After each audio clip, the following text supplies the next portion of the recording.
So today's keynote is titled My Passport to Pain, From Asian Immigrant to American Addict. I'm a therapist here in the Seattle, Washington area where I specialize most of my work on multicultural issues, trauma, and addictions. In my previous career, I worked in television journalism, and you'll see a little bit of that as well. So I'm going to talk about my journey as an Asian immigrant. What does that mean when it comes to acculturating to the United States? Some of the cultural elements, at least with my heritage, when it comes to honor and shame, as well as my history of addiction and recovery. One aspect of my recovery is actually tied to my first career in journalism, where I did a lot of writing, journaling, in addition to therapy. And my latest iteration is doing poetry. So I'm going to be sharing some of my poetry with you during this keynote presentation. This one is titled My Passport to Pain. So I'm going to come up full screen here for y'all. My passport looks wrong. British for nationality, Chinese by ethnicity, living in an American democracy, stamped through customs internationally. It's my passport to pain, culture of shame, teased for not being the same. Too Chinese to be American, too American to be Chinese. Found solace in my need to please. I put on a mask, a face, also known as a mian in Chinese, to hide myself, hide my pain, hide my shame, so no one can see.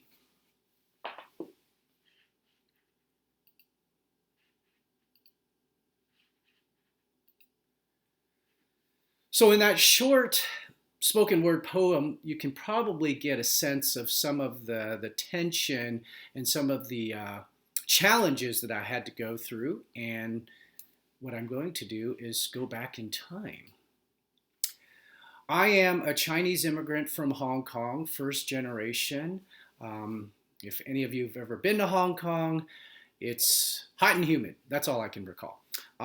There I am on the right-hand side. I'm a little toddler, mid-70s, and I think life was great. I don't remember much about Hong Kong other than those double-decker red buses.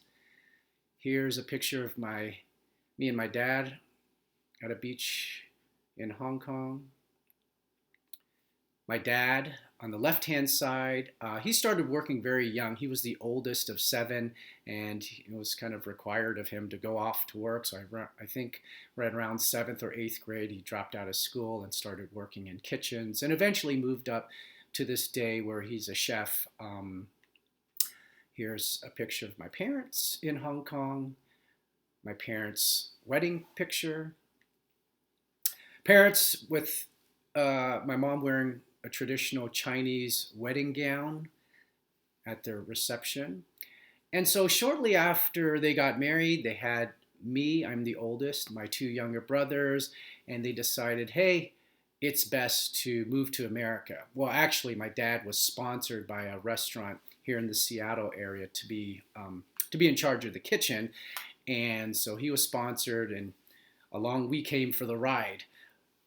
So coming to America, I think a lot of times when people think immigrants are coming to America, it may be romanticized as, yes, it is the land of opportunity, but there's a lot of, there's what we know as culture shock. So this is a picture of my dad and the 3 of us. I'm on the left-hand side, my 2 younger brothers on the right-hand side.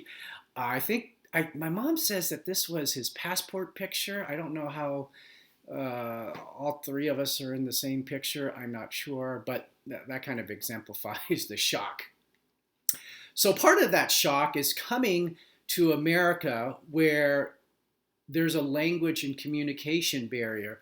Not only my parents' communication barrier to the United States, because at this point in their lives, they were fairly settled. My mom was in her late 20s. My dad was in his early 30s. Neither knew one single word of English. All the while, myself and my 2 younger brothers, I'm 5, my younger brother, the middle brother's 4, the youngest is 3. and we're learning English. So not only are we learning English and trying to, I guess, present ourselves well in the community by speaking English, my parents are speaking Cantonese, which is their native language. And so my parents and I can't even talk in the same language. In addition to all that, there's the acculturation issues where parents are trying to figure out what does it mean to be a citizen, because at this point they only had green cards, the immigration, all the files to fill out, as well as trying to find ethnic support in the Seattle area. For myself, I'm in the process, if for those of you who are probably aware of the minority identity development model, this becomes a part of, you can start to see how the various stages of how I'm going through each stage, and I'll talk a little bit about that as the presentation continues. Intermixed in all of this is the two really extreme polar opposites in terms of I'm coming from a traditional collectivist society where the group is honored, and now in schools and everything about American culture, it's about individualism. So really two different polar opposites in terms of worldviews and the tension that I had to navigate both out in the world and then back at home. Another aspect that sometimes is forgotten is for a lot of immigrants like ourselves, we were the majority at one point. So even to this day, Cantonese speaking Chinese in Hong Kong, they make up close to 89% of those living in Hong Kong. So we go from being the majority to being an ethnic minority here in the Seattle area. And not just a ethnic minority, I'm an ethnic minority within a minority culture, because at the time, in the mid 70s, the South Seattle area was predominantly African American. This is our house in the background, and you can see we hung our clothes back then. Such simpler times. So not only am I trying to acculturate to mainstream American society, I'm also trying to understand what is African American culture, because that was also shaping up as a part of my own identity. I'm not going to go too much into the minority identity development model other than to showcase the first two, because the pre-encounter stage made up, I think, the early years of my childhood where I would try to dismiss who I was as a Chinese person, really trying to lessen that aspect of myself. So there's oftentimes ethnic self-hatred. Maybe some folks might wish they were white. And I think in my case, it was, I wish I was black so I could fit into the surroundings. Closer to middle school and high school, there was more of an encounter stage where I was able to gain an awareness of who I was as an Asian American specifically, because I was able to meet others like myself in various ethnic youth groups, church groups, and sports associations. We had a green card, so they still call it a green card, but on the top of it, what was written was this. This is an example of what our green cards used to look like. It said resident alien. So whenever we crossed the border to Canada, I always look at my green card and say, resident alien. I'm like, I'm an alien? So this kind of did a number on me. I already knew I was an immigrant, and then to have these words alien, I don't know. It just made me think less of myself, like I was a second-class citizen. Speaking of citizenship, I worked with an East African or an Ethiopian client. He was first generation, and one day he came back after he became a citizen and talked about this process. He said, I had my citizenship ceremony today. It was actually quite emotional, the depth of emotions. It hit me, the shame of not being a citizen. And with coworkers, I would rather not talk about that, so I don't correct them necessarily when they assumed I was a citizen. So there was just a lot, not only him, but I think a lot of immigrants who aren't citizens have this feeling like, oh my gosh, I kind of feel like a second-class citizen. On a lighter note, some things get lost in translation. Remember, this is some of this is just not very, these are not customs my parents were brought up with. Most recently, went through Easter. We have a nearly 5-year-old, and my wife just loves festivities. So they're dyeing eggs together in pastel colors. She has little plastic eggs with toys and candies for him all around the house for him to find. And my son loves it. Me, I didn't grow up with that, so I don't really know what the big deal is, other than more of the church service and the meaning behind that. When it came to Thanksgiving, what do you think my parents ate? Another bird. Think about another bird that's common to Chinese culture. Obviously, I can't hear you, so maybe some of you have said roast duck. Yes, that is a great Chinese delicacy. It tastes great, but for me, I was yearning to be American, and every Thanksgiving, I would ask my dad, our parents, why can't we get a turkey? To no avail until high school. They finally relented, and since high school, they've been able to get us a real turkey. When it came to Christmas, not a lot, once again, no lights. My parents, loosely Buddhist, if we can call it that, but, not very religious. So the significance of things like Santa Claus, that's kind of lost on them. And then when it came to the tooth fairy, I remember I was 5 or 6 years old. I had a, tooth pulled out, put it underneath my pillow. And I woke up the next day, looked underneath the pillow, and saw my tooth there. Realized there was no tooth fairy. I know, it's kind of sad, huh? That these, some things that we take for granted don't actually happen for some immigrants and or refugees. So what does this mean when it comes to identity? I talked a bit about the ethnic self-hatred. Some people go through name changes, and believe it or not, my name is technically not Sam. It is actually Fu Yen Louis. So Fu Yen is my name, but when my parents immigrated here, they asked their one white friend, what would be 3 nice American names for our 3 boys? So they offered Sam, Ken, and Fred. So just like that, tic-tac-toe, Sam, Ken, and Fred it was. Not Samuel, not Kenneth, not Frederick, nothing fancy, just Sam, Ken, and Fred. Some of the other various impact on identity includes whitening creams and double eyelid surgeries. This may be more of a desire to fit into Western views of beauty. Whitening creams is exactly what it sounds like. It makes your skin more fair. And part of it could relate to the Asian mentality that if you people who have dark skin worked in the field, so were viewed, at least on a class system, less desired. And then double eyelid surgeries means some Asians have a single slit, and in South Korea, that's kind of like the hotbed of double eyelid surgeries, where they will make somebody have a double eyelid.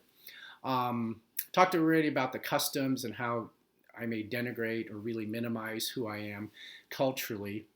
And then on the extreme end, fear of not only discrimination, but on the extreme end, hate crimes, because it does happen, but oftentimes you don't hear about that in the mainstream media, but you do know about it if you're ethnic American, because you pay attention to those stories. This next poem is titled Living in White America, to describe what it means for some folks to live in white America. I'm yellow, you're white. Right or wrong, my last name is Wong. I look different, you call me names. I ask why. Is my skin to blame? Set apart in the US of A, I wondered to myself, am I okay? Chinese, Japanese, dirty knees, look at these. Geez, go ahead, stare, glare, point a finger. Why not? They won't care. Besides, it's everywhere. Playgrounds, schools, work. Psst, my boss? Racist jerk. You see, no matter the place, because of my face, we can't escape race.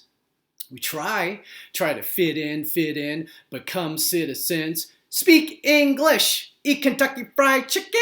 Buck buck. Sing songs. Oh, say can you see? My country, 'tis of thee. This land is your land. This land is my land. However, no matter what we do, there are those whose desire is to exclude. This message ain't about hate, don't get me wrong. It's about fate for those born a Wong. Can't forget the Lees, the Kims, the Chins, or the Nguyen's. Want nothing more. Treated as humans. Trust, respect, acceptance, inclusion.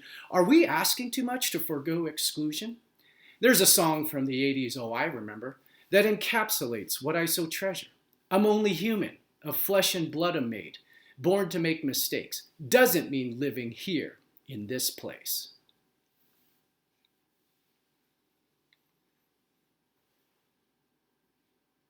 When you look at this picture, what do you see? Well, you see red ribbons. It looks celebratory but from the faces, you could never tell. I mean, if we were just to look at the faces itself, you might think this is a funeral service. This is actually my aunt's wedding ceremony. She's on the top row. But we come from a culture of honor and stoicism. So you're not seeing a lot of exuberant smiles here. We do have one uncle in the upper left-hand corner breaking some cultural rules there by showing his pearly whites. Culture of stoicism. What do you notice here? Okay, beyond the bell bottoms from the 70s, my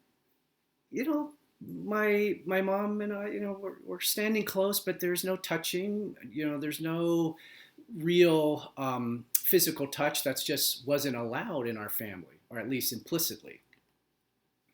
There's a book out there, the title, I really like the title because it encapsulates a lot of some of the aspects that are so true to Asian culture. Yellow on the outside, shame on the inside. So this author, Korean-American author, talks a lot about his family and his relatives and just this fixation on getting good grades, having the nicest cars, the biggest house, so on and so forth. What is Asian shame?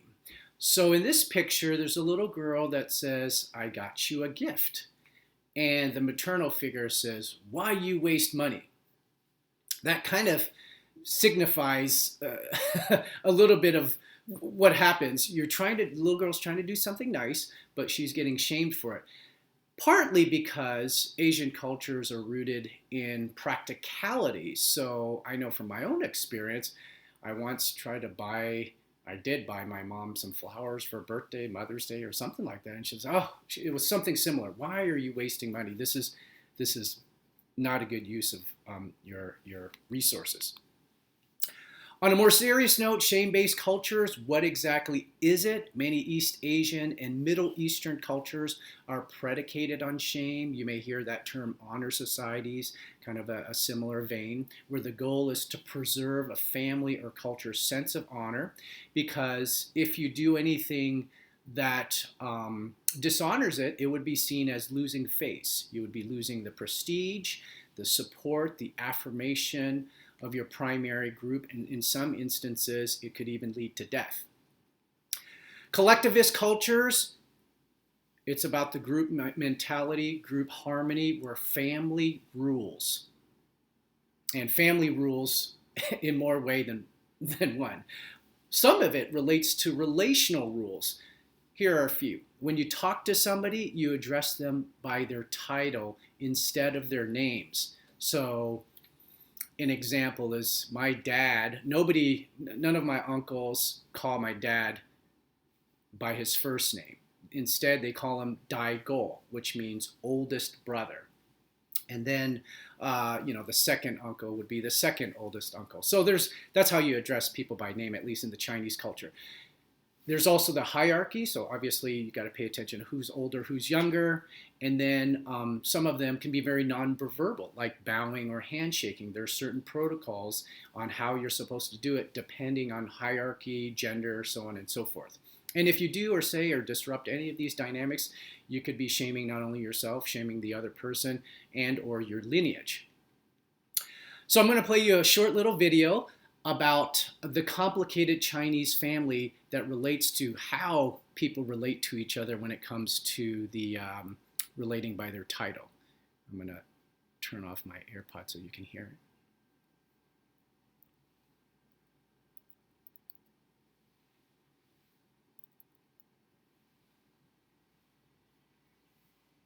it. Oh.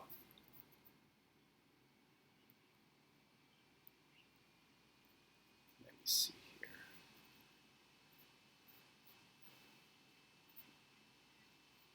Okay, sure. I thought I did the whole AirPods thing.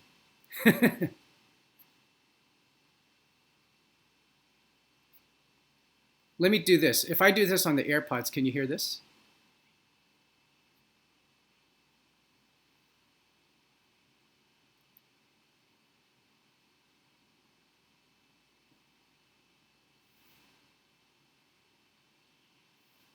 Okay.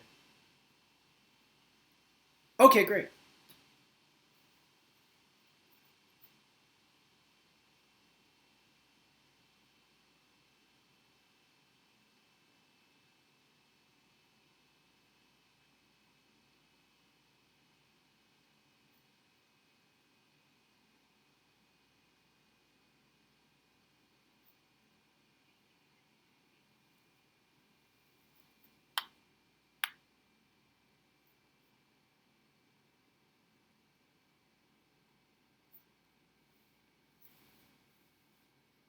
Are you able to see the same things I'm seeing on my chat?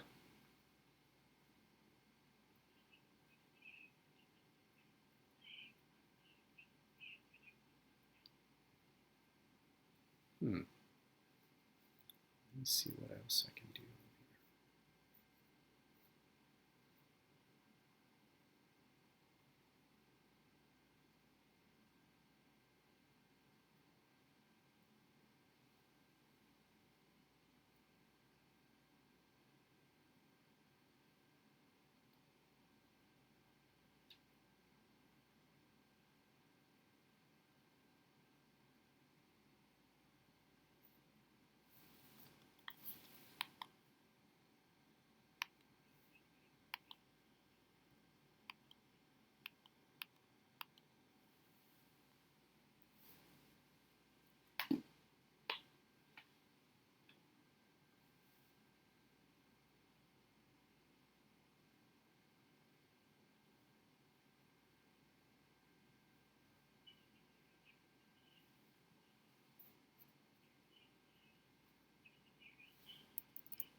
Uh-huh. Yeah.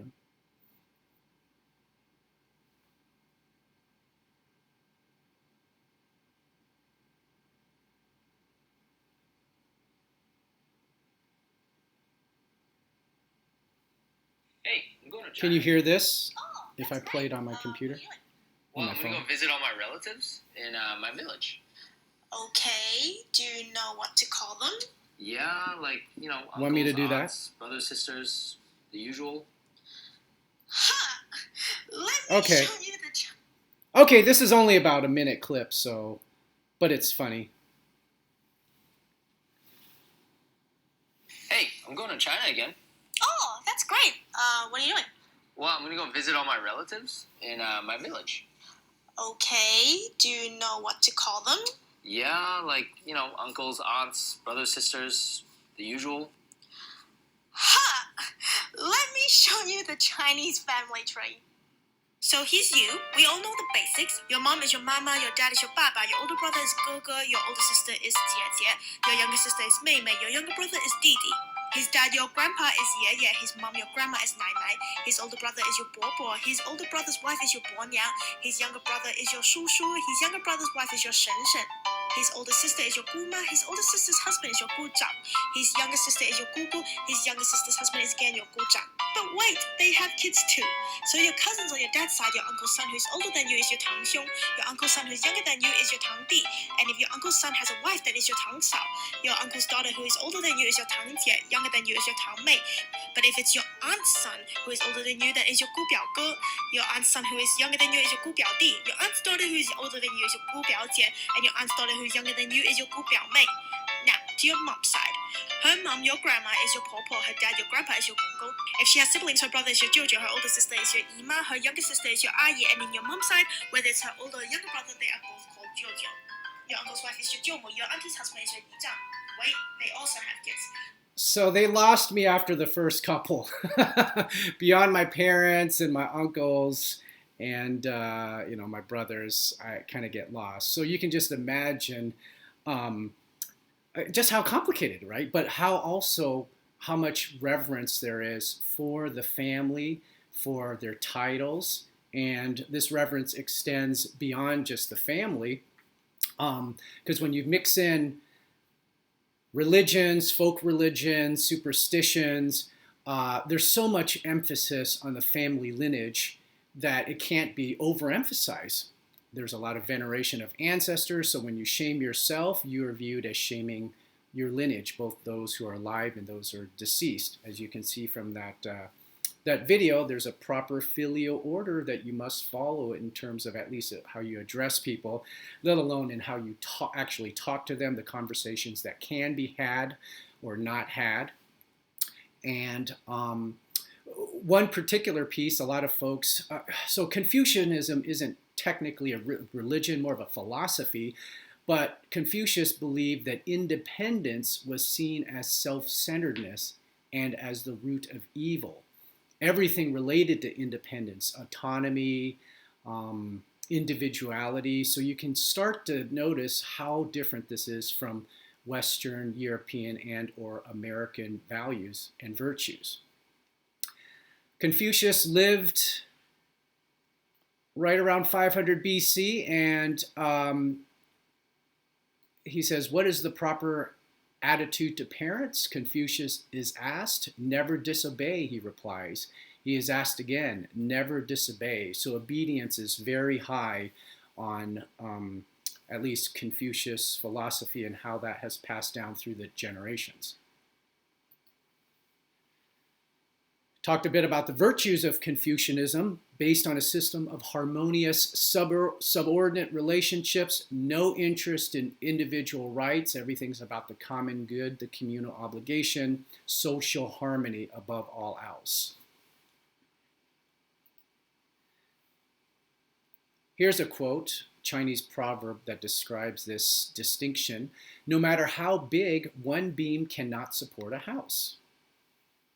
Another way to think about collectivist versus individualist mindset, we versus me, identity is tied to the group that you represent.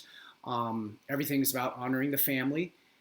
When people ask me my name in Chinese or ask me to write it, it's not Sam Louis or I guess Fu Yan Louis. Instead, I would say my name is Louis Fu Yan, Louis Fu Yan, and that's the same way you write it, Louis Fu Yan. At a very young age, my parents taught me how to write my name, Louis Fu Yan. And then my dad kind of X'd out the Fu Yan part, says that part doesn't matter. This part is what matters most. Your last name, your surname, who you represent. Don't ever forget this. We talked a lot about the hierarchical piece. The main thing to keep in mind is, at least therapeutically, loyalty towards authority figures, teachers, pastors, government officials, doctors. And why that is important is if you're working with clients who have connections or trust with some authority figures, you might be able to get more of a therapeutic buy-in from them. And I'll talk about that as it relates to my story later on.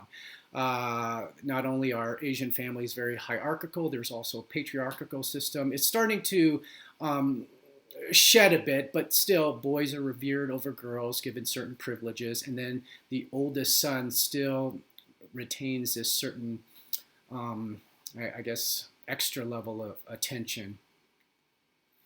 So in a nutshell, how would I describe Asian shame? Somebody who just does not live to one's cultural norms or expectations.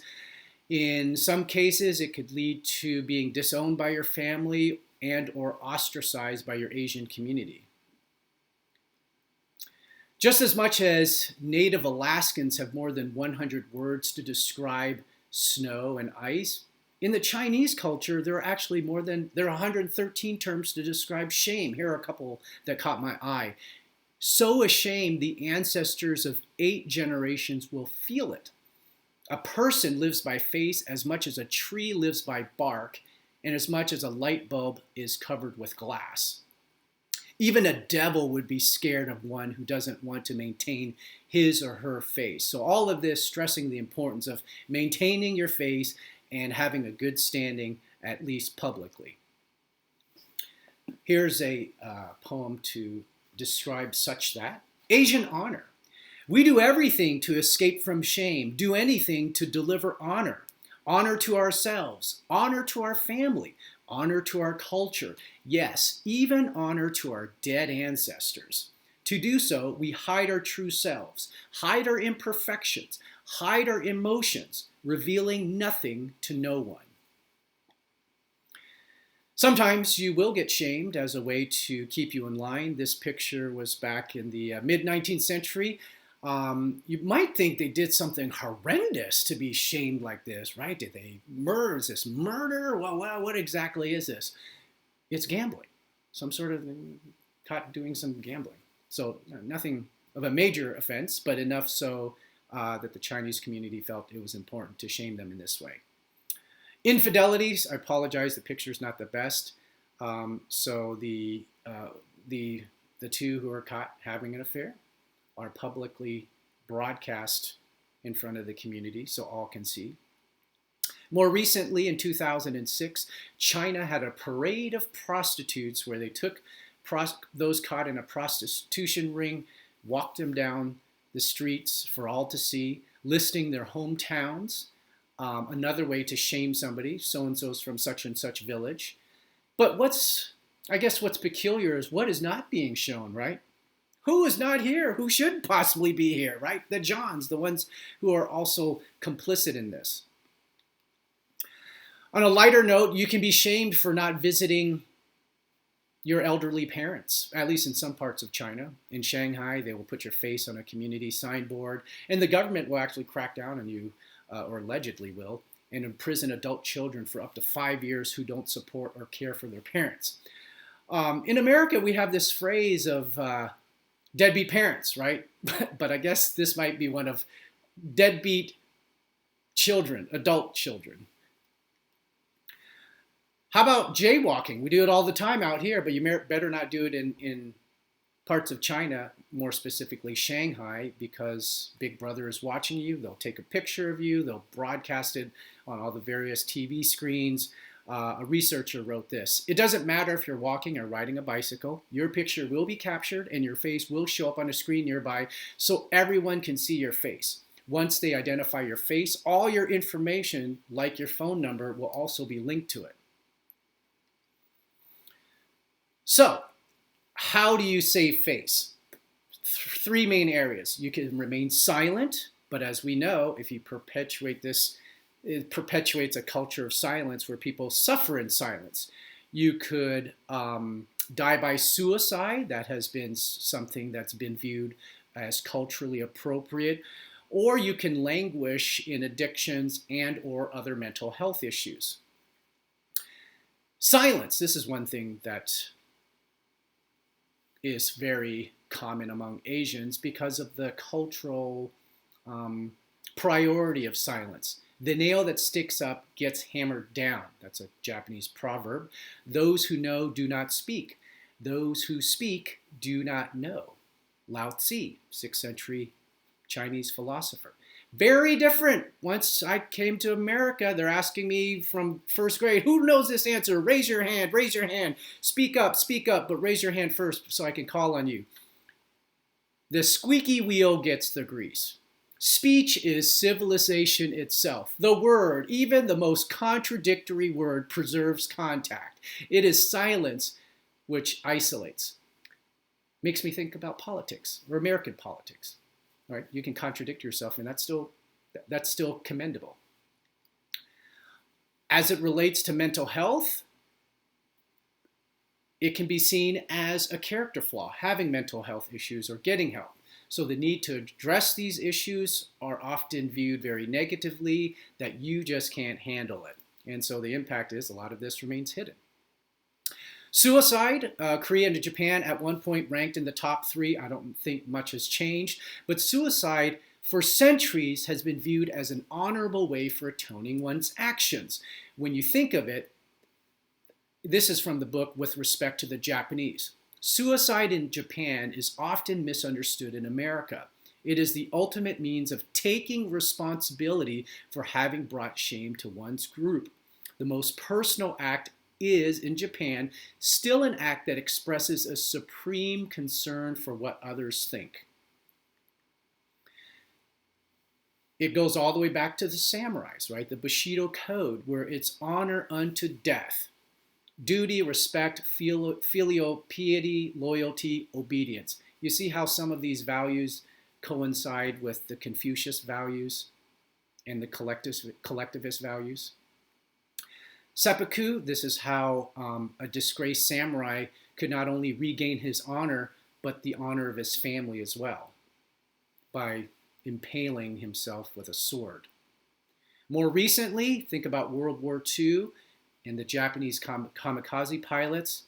That was seen as honoring the country.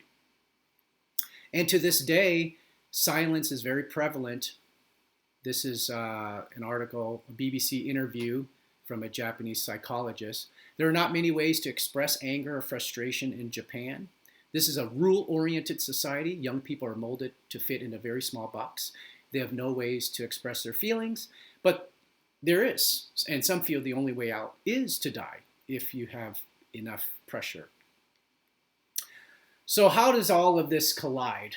So you may have personal goals, but you have to weigh that with the family goals. Are there conflicts? Oftentimes there are if you're living in America because of the two different ways or worldviews from individualism versus collectivism. Dating and marriage, is there tension there? What you want to do, your career, your profession, it's really not about your life. What does the family or your culture want out of you? And then lifelong loyalty when you're tied to an ethnic group versus leaving and cleaving. Meaning you're always tied, at least from my perspective, to the Asian American, or to be more specific, a Chinese American community. You can't just say, I'm going to leave it, because wherever you go, there's going to be another Chinese American community. And if you want in for that support, they're very, we talk about 6 degrees of separation. It's a very tight-knit community. People are going to know you in one way, shape, or form, or fashion. Whereas if you're more mainstream, you're taught you can just leave this group, you can go to another, because most white Americans don't have that lifelong loyalty to a particular ethnic group per se. Another way to look at the differences between collectivism and individualism, it's about cooperation for collectivist cultures, competition here, focusing on the family, focusing on the self, group goals versus personal goals. How about this one? We are taught to conform in the Asian culture. But here in America, be a nonconformist, be different. And then what I mentioned earlier, you get to keep your membership for life, so long as you play within the rules, right? Whereas in individualistic culture, you can move in and out as much as you need. There's a hierarchical piece as well. You're taking directions from above. Equality for Western society. Having rigid roles if you're hierarchical, flexible roles under a Western view of equality, and then you're respecting and submitting to authority figures. Where here, there's freedom to challenge those in power. And I see it very readily, even here, the state capitol, people are chanting and protesting that we shouldn't be locked down. You wouldn't see Asian people doing that. It's very countercultural to do that, because we're asked to respect and submit to the authority. So the impact is, the obsession on grades, get a good school, marry the right person, build up the bank account, And then how does this impact the family system, yourself, shame for individuation, shame of expressing your emotions, shame of having a poor performance, all leads to what I believe a lack of authenticity. But sometimes you rebel. And this one is titled Immigrant Parents. Immigrant parents. It's frustrating. Immigrant parents come to America to give you a better opportunity, yet become obsessed with anything less than perfection or success. Get a bad grade, don't finish your degree, marriage on the rocks, finances on the brink of bankruptcy. Can't go to them for support. Don't know anything but shame and scorn, verbal thorns. In place of praise or roses, nothing but, why you stupid, you no good. As if these words are to make me feel I'm understood. It doesn't stop with the insults with an accent, like sushi drenched in soy sauce, pour it thick. Asian parents love their comparisons. You fat, she smart, why you not like him? The belittling takes a toll. You question your confidence, your worth, your sense of security, all because of their need to uphold cultural dignity? I'm tired of hearing we've made these sacrifices for you because you know what? I've sacrificed too. In grade school, became your interpreter, worked underage. It's against the law, but no one's going to bust an Asian kid working for mom and pa. I'm an adult now with my own hopes and dreams. They're different from yours, won't change despite your loud screams. Wish you'd let your dreams die so I can live mine. Does it matter my girlfriend's not of the same kind? Does she have to be the same race for you to accept me? This is America, land of the brave, land of the free. I know my rights, the right to disagree. In the end, though, I feel shame, so I'll still apologize and say, oh, so sorry. Keep in mind, I use some creative license in writing these poems. They're not specifically about my individual experience. Some of it is, but took a lot of liberties in terms of what I hear from other Asian clients.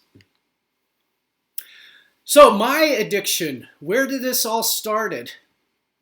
We talk a lot about generational patterns in therapy. I can go back as close as 3 generations. My grandparents were gamblers as young as I can remember. The image that I have of my grandfather here in the United States is standing by himself at the bus stop daily, going to the racetrack, the horse racetrack. And then periodically I would go with my grandmother. They were an arranged marriage, so you can probably see why they weren't hanging out together. Now with my uncles and aunts and parents, a lot of gambling, a lot of work issues, and some hidden sexual secrecy when it comes to infidelity. My brothers and I don't like, how we always use the I statement, but in this case, I might speak a little bit on behalf of my brothers. I deal a lot with the problematic sexual behavior, sex addiction world. My youngest brother also deals a lot in the sexual addiction world. And then all 3 of us struggle to some degree at least at one point in our lives, when it came to money management. Not necessarily gambling, but just kind of spending freely, just inability to kind of control ourselves in that manner. These are what I believe were some of the influences into the addictive behaviors, the personal, cultural, societal. Talked a lot about some of it you just heard regarding the cultural piece, but the personal piece, family history, but also the family devoid of emotional or physical intimacy. American societal influences. There's a lot of difficulty, as I mentioned, of trying to assimilate not only into an American culture, but also into the African American subculture in which I was living in. People forget that, now it's coming out a lot more when you see articles written by Asian American writers amidst the COVID-19 and some of the racism that's cropped up, that there's this perpetual foreigner stereotype. No matter how many generations I'm here, people will think I'm from elsewhere.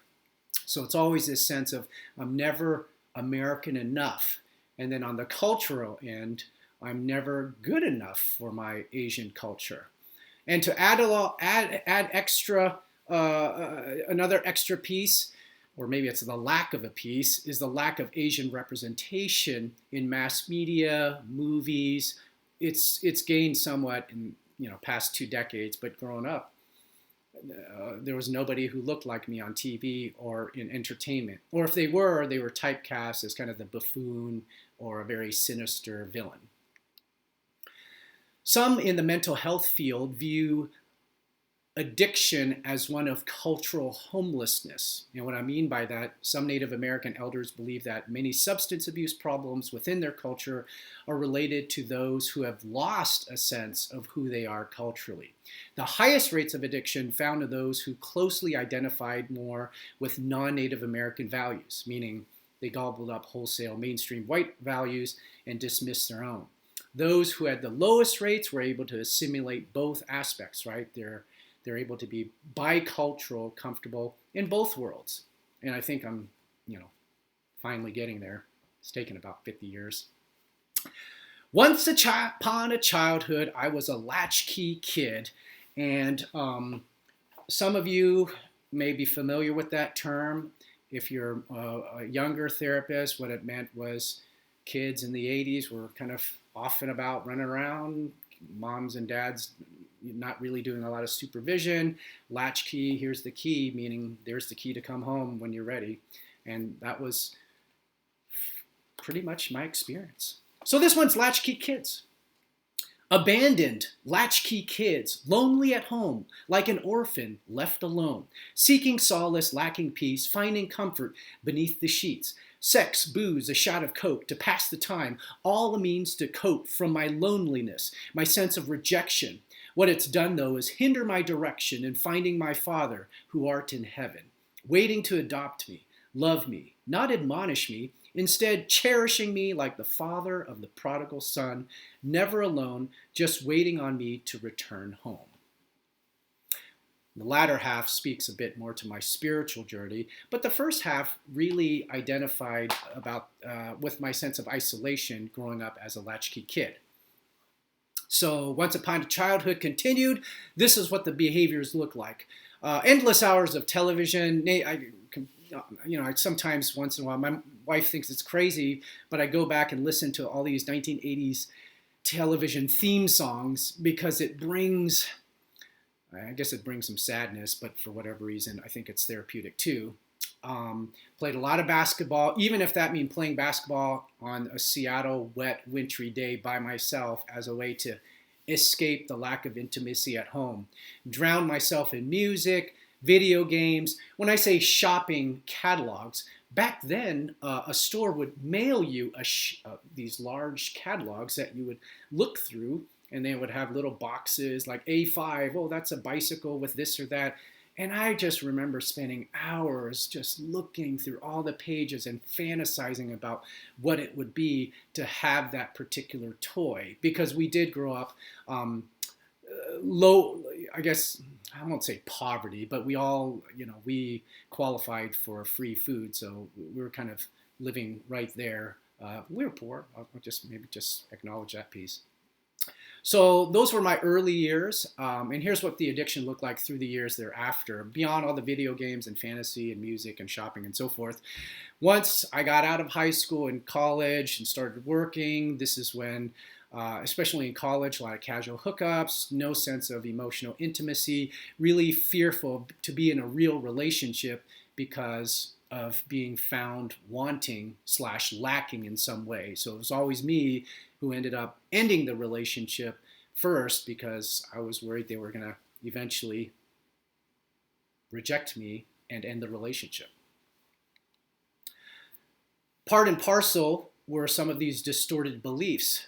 I'm bad for all these reasons, right? I'm an immigrant, I'm not a citizen until later, I'm bad for having my own desires. I will only be loved if I do X, Y, and Z, succeed, blah, blah, blah, blah, blah. If they really knew me, they'd leave me, and so I was coping. Found any means to cope, and eventually, once I found pornography and or sex, it was kind of lock and key type situation for me. I was you can see, I was the only ethnic minority at our news station in Missoula, Montana. And this was when I actually first, because prior to that, yes, there were some hookups here and there. I didn't really see myself as addicted to anything. Because I'm just a guy who's in college and having sex. This notion of sex addiction didn't hit. But I did know when I was working here in Montana, this was my first real job. I was lonely, first time away from home. There weren't cell phones, no internet, no way to. I didn't even have long distance calling, or didn't want it. Who was I going to call, right? Who was I going to talk to? So I found a way to get pornography. It started off, I guess, progressively. I would go to the normal video store and rent normal videos, and then somewhere in the normal videos you would find kind of B-rated videos that were kind of had some sensuality into it, and then gravitate towards more and more. And then I'm like, I need more than these videos, and eventually ended up at an adult bookstore. And I felt really bad about it because I wondered, what if somebody recognizes me on the news going into the bookstore? But this was the start. It didn't help when I moved 3,000 miles away to Toledo, Ohio. So in Toledo, now I'm feeling very alone. I don't know why I called myself Midwestern All-American, but whatever. I was in Ohio, didn't know anything about Ohio other than once I got there, unions, blue collar, a lot of factory jobs.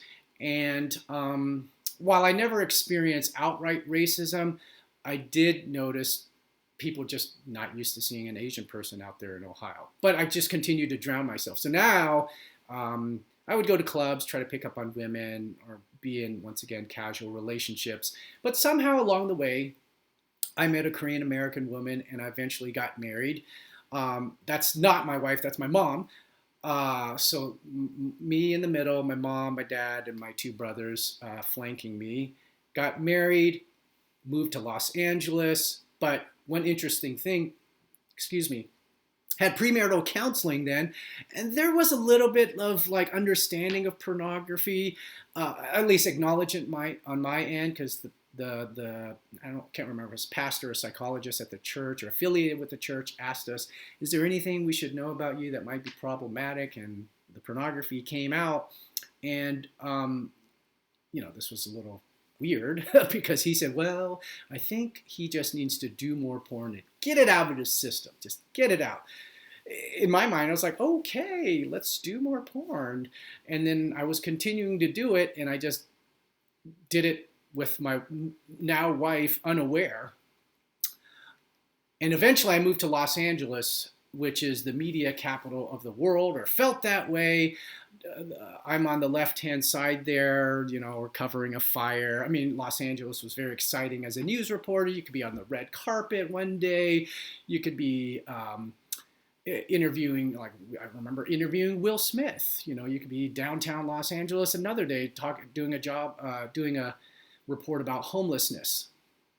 But my station sometimes sent me to the Playboy Mansion because there were quote unquote news events happening there, which obviously to somebody who was in this addicted state was not the best place for me. I tried to pretend I wasn't looking, nude people running around, what have you. And eventually, while I'm in LA, this really started taking shape where it was becoming a daily affair. I worked a swing shift, got back home around midnight. My wife and I, she was asleep at the time, and I didn't know how to communicate to her in terms of physical intimacy. There were a lot of various cultural issues, let alone she had some trauma background that was starting to arise in our sexual relationship that I was very ignorant of. And then one night she caught me. This was kind of my after work ritual. And she caught me, but I thought to myself, what's going to happen? Well, she discovered it, and it eventually led to divorce. There were a lot of feelings of defectiveness, hopelessness, helplessness, confusion with my addiction. This is like the late 90s, like what was wrong with me? But there was also a sense of relief, and I'm going to read you a quick excerpt from my book, Asian Shame and Addiction. Thank God I'm caught. One night while I was caught in my trance, she woke up to use the restroom. She peered into the living room and saw me looking at porn on the computer. A loud shriek of disgust pierced the silence of the night. My body shook as I felt exposed, helpless, alone, and afraid. A whirlwind of mixed feelings coursed through me. I intuitively knew my marriage was in jeopardy, yet there was also a huge sigh of relief. Thank God, I thought. I was relieved she had caught me, as I was tired of living my double life. Finally, someone knew my secret. Despite my terror that evening, I also felt a sense of peace as the years of guilt, shame, and silence came to light. A tremendous burden had been lifted. I could not hide anymore behind denial or rationalizations. I had to acknowledge to her and to myself that the tentacles of lust, infatuation, and pornography had strangled the intimacy in our marriage. So despite all the negative feelings associated with that, I was finally, it was, there's this just a real, it was kind of a godsend. I'll just leave it at that. Let alone there's still all this multi-layer of shame. We got the divorce, right? We got the addiction, shame to my immediate family, to her family. How could you? Why would you do that, right? Shame to the Seattle Asian community. Not that they knew, right? But just, this is what I represent. So shame to the Seattle Asian community, which I grew up with. Shame to the wider Asian American community.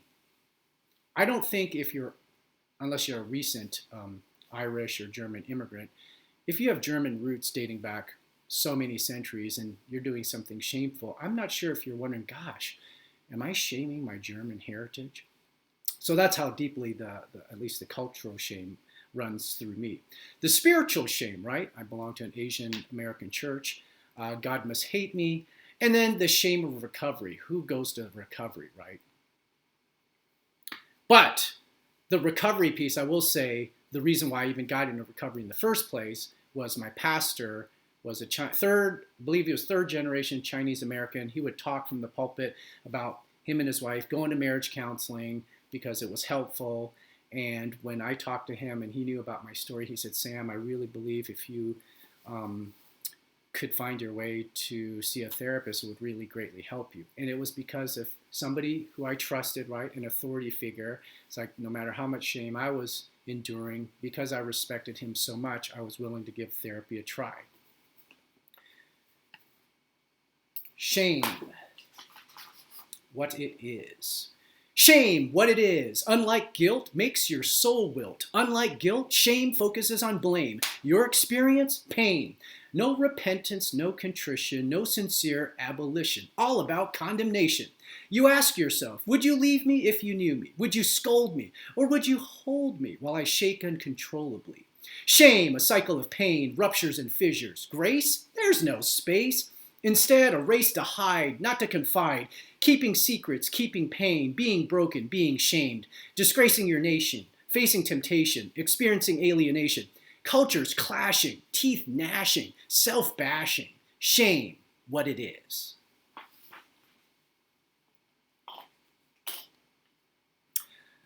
So, finally, right, therapy, the home stretch, at least for the presentation. Recovery, as you know, is a lifelong journey. Individual therapy with one therapist, somehow connected to a group therapist, separate. These two therapists didn't know each other, but coinciding at the same time. Individual therapy, group therapy. It was the biggest blessing of my life. If any of you do group therapy, I really applaud you. If you don't, something to really consider, at least in the recovery world, because there was so much relief when I went to group therapy. But I still remember, we talk a lot about corrective emotional experiences. As much as I knew I was, I guess, an okay regular guy going into individual therapy for my sex/porn addiction, once I entered that first room, I still remember it to this day, the fears of me being exposed, but also me judging the other people. These men, there's something wrong with them. Like, they must have horns coming out of their heads. Like, they're not like me. But they were regular Joes, like just regular people regular jobs, regular families, and that was kind of one of the biggest initial groundbreaking aspects of recovery for me. And since I started with poetry, I'd like to end it with poetry. Well, maybe a little bit further when it comes. So group therapy there for a couple years, and that was like 2000, 2001. Since then, I don't even know how many years of therapy, individual, group, couples. Clearly, I think when I added it up the other day, I was closing in on like 14 years, and still in recovery groups in my own individual therapy as we still speak, because that's what I need to continue to check myself. So because I started with poetry, I'm going to end this with poetry. As much as there was so much shame in my life, I think it's apt to say I am now finding a way to redefine my shame. Redefining my shame. I used to hate my shame, run away from it, hide from it, ignore it, deny it, pretend it's not there. Now, like a parent to a child, I embrace it. No more shame in naming it, sharing it, using it to my advantage, helping others heal. Where I once whimpered, I now boldly proclaim it. Where I once drowned in it, I've now harnessed it. Like a mule, use it as a tool, redefined it. No longer a soul crusher. Use my shame, a light for others, to escape self-blame. So that is